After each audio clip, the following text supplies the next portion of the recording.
আজকে তাহলে আমরা শিখব ও এবং আই বচনের চেনার নিয়ম। ওকে, তাহলে শিখব কি ও এবং আই বচনের চেনার নিয়ম। ওকে, আই এবং ও বচনের চেনার নিয়ম শিখব, কিভাবে ও বচন হবে, কিভাবে আই বচন হবে। খুবই গুরুত্বপূর্ণ, তোমাদের ফাইনাল পরীক্ষা এবং টেস্ট পরীক্ষা আসবে। এগুলা কিন্তু গেল লজিক। ওকে, লজিক তোমরা করবে, নোট করবে না। লজিকে একমাত্র ফুলফিল নাম্বার পাওয়া যায়। ওকে, যদি তোমরা 100তে 100 টার্গেট রাখো বা 90-এর উপরে, তাহলে তোমাদেরকে অবশ্যই লজিক করতেই হবে। তাহলে ও এবং আই বচনের চেনার নিয়মটি হবে,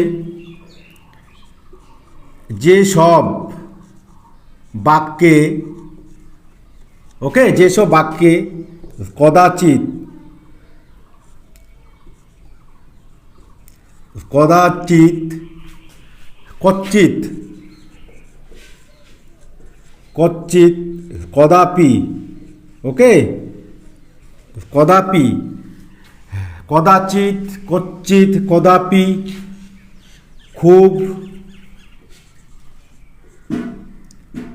অল্প সংখ্যক, ওকে, খুব অল্প সংখ্যক, এই জাতীয় বাক্য থাকে। ওকে, এই জাতীয় বাক্য থাকে এবং বাক্যটি যদি হ্যাঁ বা হয় থাকে,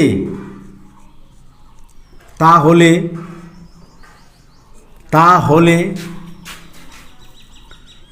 ও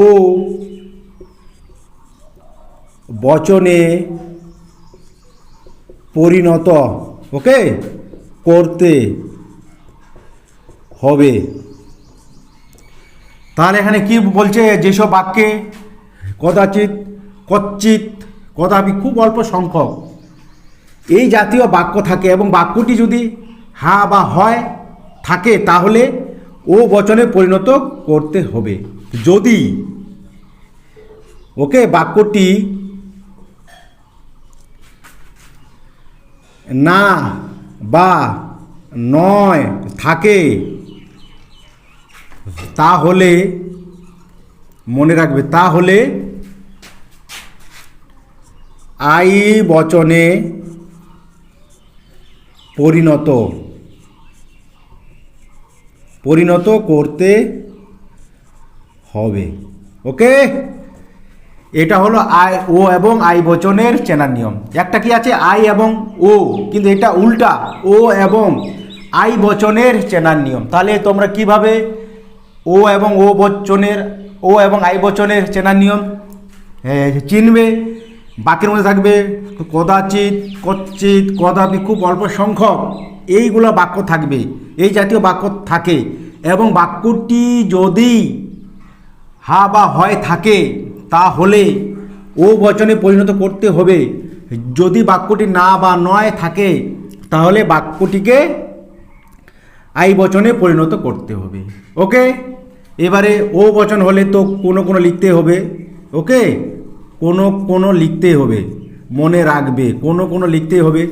তার সাথে লিখবে উদ্দেশ্য পদ। ওকে, তার সাথে লিখবে নয়, তারপরে হবে বিধেয় পদ। এটা কিন্তু লিখতেই হবে, এটা কিন্তু সূত্র। ও বচন হলে কোনোটা লিখতেই হবে, তারপরে লিখতে হবে উদ্দেশ্য পদ, তারপরে সংযোগ, তারপরে বিধেয় পদ, মানে সংযোগ মানে 9টা। ওকে, এবার আই বচন হলেও কোনো লিখতেই হবে। ওকে, তারপরে উদ্দেশ্য পদ লিখতেই হবে। ওকে, তারপরে হয় লিখতেই হবে, তারপরে বিধেয় পদটা লিখতেই হবে। এটা হলো সূত্র। এবার আমরা তো একটা উদাহরণ দেখে নিব। ওকে,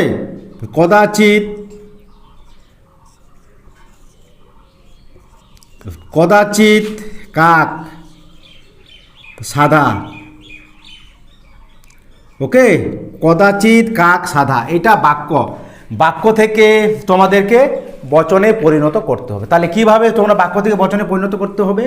এখানে কদাচিৎ আছে, কদাচিৎ আছে, কদাচিৎ থাকলে মানে কোন বচন হবে? ও এবং আই হতে পারে, আমরা পাশে লিখে দেবো উপরে, ও এবং আই বচনের চেনার নিয়মে আছে।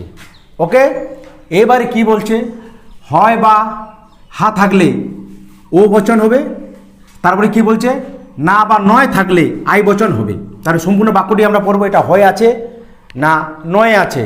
তাহলে এখানে কি বলছে? কদাচিৎ কাক সাদা, এখানে কি নয় আছে? নেই, তার মানে এটা হা বা হইতে আছে। যদি থাকতো কদাচিৎ কাক সাদা নয়, যদি নয় থাকতো তাহলে কোন বচন হতো? না বা নয় থাকলে আই বচন হতো, কিন্তু এখানে নয় নেই। তার মানে তোমরা মনে করবে যে এটা হয়তে আছে। আর হয় থাকলে কোন বচন হবে? হা বা হয় থাকলে ও বচন হবে। এবার তোমরা এলেফ দিয়ে লিখবে। ও বচন হলে কি লিখতে হবে? ও বচন হলে কোনো কোনোটা লিখতেই হবে। ওকে, কোনো কোনো, কোনো কোনো, কোনো কোনো, তারপরে কি লিখতে হবে? উদ্দেশ্য পদ। এটা উদ্দেশ্য পদ লিখবে কি? না, বাক্যের মধ্যে কোনটা উদ্দেশ্য পদ? এই যে কাক, তারপর উদ্দেশ্য পদের পরে আছে কি? নয়। ওকে, তারপর আছে কি? বিধেয় পদ। এই বিধেয় পদ কি আমরা হু হু লিখবো? না, এই বাক্যের মধ্যে এটা আছে সাধা, সাধা। তাহলে হয়ে গেল বাক্য থেকে বচনে পরিণত। তাহলে এখানে কি বলছে? এলেফ দিয়ে ও লিখবে, কোনো কোনো কাক নয় সাদা। এইভাবে বাক্য থেকে বচনে পরিণত করতে হবে। আর তোমাদেরকে ও এবং আই বচনের চেনা নিয়মটি জানতে হবে। ওকে, আরেকটা তাহলে আমরা দেখে নেব আই বচনের। যদি এটাই আমি ধরে নিলাম, এটাই থাকলো, কদাচিৎ কাক সাদা নয়। ওকে, তাহলে এখানে নয় থাকলো। তাহলে কদাচিৎ কচ্ছিৎ থাকলে কোন বচনের মধ্যে হবে? আছে তো ও এবং আই। এবার আমরা সম্পূর্ণ বাক্যটাকেই পড়ে দেখব। কদাচিৎ কাক সাদা নয়, এবার নয় আছে এখানে। এবার নয় থাকলে কোন বচন হবে? আই বচনে পরিণত করতে হবে। আছে আই, তাহলে এলেফ দিয়ে আমরা লিখবো আই। এবার আই বচনের কোনটা লিখতে হবে? এই যে কোনো কোনোটা লিখতেই হবে, কোনো কোনো। ওকে, কোনো কোনো দুবার লিখতেই হবে। তারপরে কোনো কোনোর পরে হবে কি? উদ্দেশ্য পদ। তার মানে এখানে উদ্দেশ্য পদ কোনটা? কাকটা। তার উদ্দেশ্য পদের পরে হবে কি? হয়। ওকে, এবার উদ্দেশ্য পদের পরে হবে কি? বিধেয় পদ। তার মানে এটা সাদা হয়ে গেল। তার মানে এখানে কি বলছে? বাক্য থেকে বচনে পরিণত করলে কোনো কোনো কাক হয় সাদা, কোনো কোনো কাক তো হয় সাদা। এইভাবে বাক্য থেকে বচনে পরিণত করতে হবে। এগুলাকেই বলে লজিক। লজিকে একমাত্র ফুলফিল করলে 100-এ 100 পাওয়া যায়, কোথাও নাম্বার কাটে না। তোমরা লজিকেই করবে প্রথম থেকে ভালো মতো করে। তোমরা বাড়িতে বসে লজিকের নিয়ম দেখবে, প্র্যাকটিস করবে বারবার, দেখবে তোমরা অনায়াসেই দর্শনে তোমরা 100-100 পাবে। ওকে।